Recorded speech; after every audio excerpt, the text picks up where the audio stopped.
आदित्य माथुर जी, राधे राधे महाराज जी, आपके चरणों में कोटि कोटि प्रणाम। महाराज जी, मेरा प्रश्न यह है कि जैसे आप बताते हैं कि नाम जप से ही सब हो जाएगा, परंतु नाम जप में हमारी रुचि कैसे उत्पन्न हो, ये कैसे हो पाएगा कि हृदय से नाम भजन न होए संग बिनु, भजन बिना नहीं प्रेम, छिन्हु भजन न छाड़िए, धरिए या ध्रुनेम।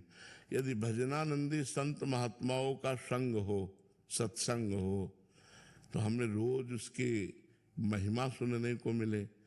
हमें तो अगर रोज आप यहाँ नहीं आ सकते तो मोबाइल से तो सुन ही सकते हैं ना, तो हमारे अंदर रुचि पैदा होगी। जो हम सुनते हैं वही मनन होता है। जो हमारी महत्व बुद्धि नाम में हो जाए, जैसे हम रास्ते में जा रहे हैं और 5 रुपया पड़ा है, केवल 5 रुपया, हमारी महत्व बुद्धि तो पैर रुक जाएंगे कि नहीं रुक जाए, मन रुक जाएगा कि नहीं रुक जाएगा। अच्छा, आप लांग के चले जाओ तो मन बार बार चिंतन करेगा कि नहीं करेगा, 5 रुपए का करेगा। और कहीं 500 का पड़ा है तो झुक के उठाने की इच्छा आ जाएगी। तो रुपए में महत्व बुद्धि है तो देखो हमारा मन उसमें लग गया।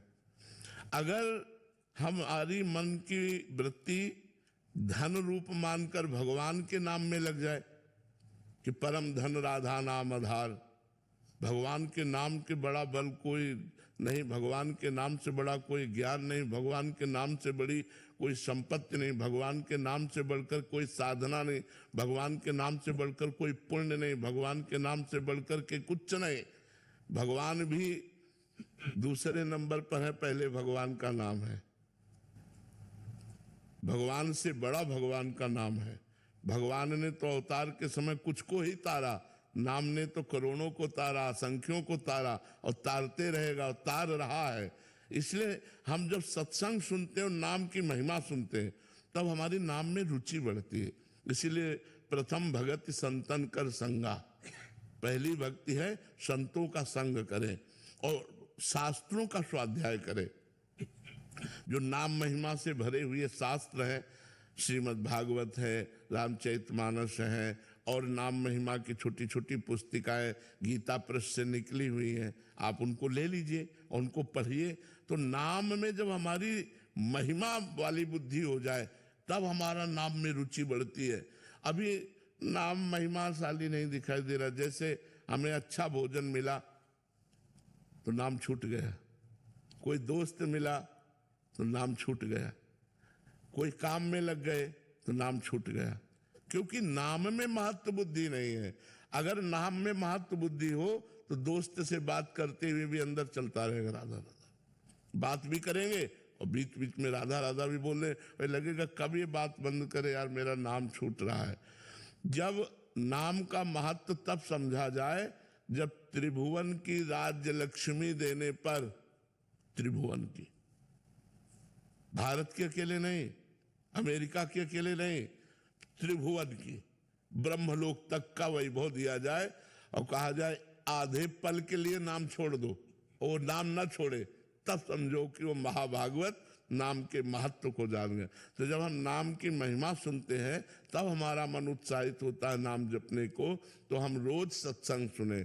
अगर हम संतों के पास नहीं पहुंच पाते तो बहुत से संतों की वाणी यूट्यूब में पड़ी हुई है। जिन संतों से आपका मन मिलता है, ऐसा लगता है कि इनकी वाणी से हमारा कल्याण होगा, वो सुनना चाहिए। वो वाणी में नहीं सुननी चाहिए जिसमें भगवान की महिमा को काटा गया, भगवान के नाम को काटा गया, भगवान की लीला चरित्रों की महिमा को नीचा दिखाया गया। ऐसे भी हैं। तत्व एक है, इसको कोई नकार नहीं सकता। वेद कहता है एको ब्रह्म द्वितीयो नास्ति, दूसरा नहीं है, एक है। वही अवसर पड़ा राम बन गया, वही अवसर पड़ा कृष्ण बन गया, वही अवसर पड़ा वाराह बन गया, वही अवसर पड़ा कच्छप बन गया, वही मत्स्य बन गया। वो विविध अवतार, वही ये सब अवतार धारण किए हुए। ये जो एक दूसरे की कटिंग करते हैं, एक दूसरे की निंदा करते हैं, ये घोर अज्ञानी है, ये नरकगामी है। कोई भी हो, हम उच्च स्वर से कह रहे, क्योंकि वेद जो कहता है वही सबके लिए माननीय है। परमात्मा एक है, उसके रूप अनेक हैं। अगर अपने ही परमात्मा की तुम मान्यता करके परमात्मा के दूसरे रूप की निंदा करते हो तो तुम नरकगामी होगे, तुम अपराधी हो। तुम्हें ज्ञान नहीं इस बात का, वही सब रूपों में विराजमान है। एक ब्रह्म ही है, वो अनेक रूपों में व्याप्त है। अनेक को एक में, एक को अनेक में जिसने देख लिया वही सच्चा ज्ञानी है। यो माम पश्यति सर्वत्र सर्वम च मयि पश्यति तस्याहम न प्रणश्यामि सच में न प्रणश्यति। जो सर्वत्र मुझको देखता है और मुझ में सबको देखता है, मैं कभी उससे बिलग नहीं रहता, भगवान ने कहा। तो ये जब तक सच्चा शास्त्रों का ज्ञान नहीं होता तो एक दूसरे की निंदा करते रहते हैं। तो हमको ये भी देखना है कि हमें सच्चे महात्माओं के प्रवचन सुनने हैं।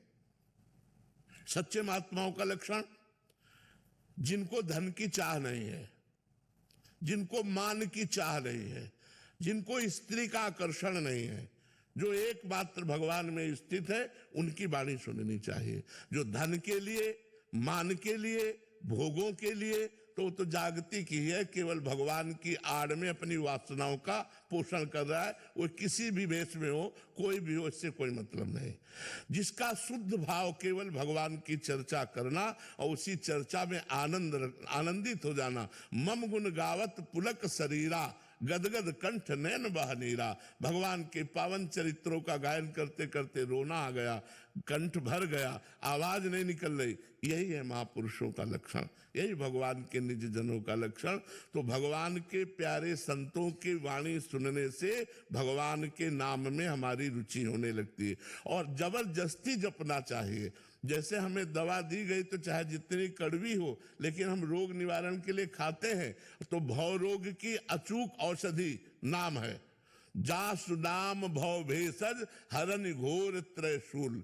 जिनका नाम दैहिक दैविक भौतिक तीनों तापों को मिटाकर आवागमन के चक्र से हमें उबार लेता है, वो भगवान का नाम भव रोग की अचूक औषधि है। जासु नाम भव भेषज, भेषज माने औषधि, भव माने संसार के आवागमन चक्र से मुक्त करने की औषधि है भगवान का नाम। खूब नाम जप करो, बार बार सत्संग सुनो, तो हमारी नाम में रुचि हो जाएगी।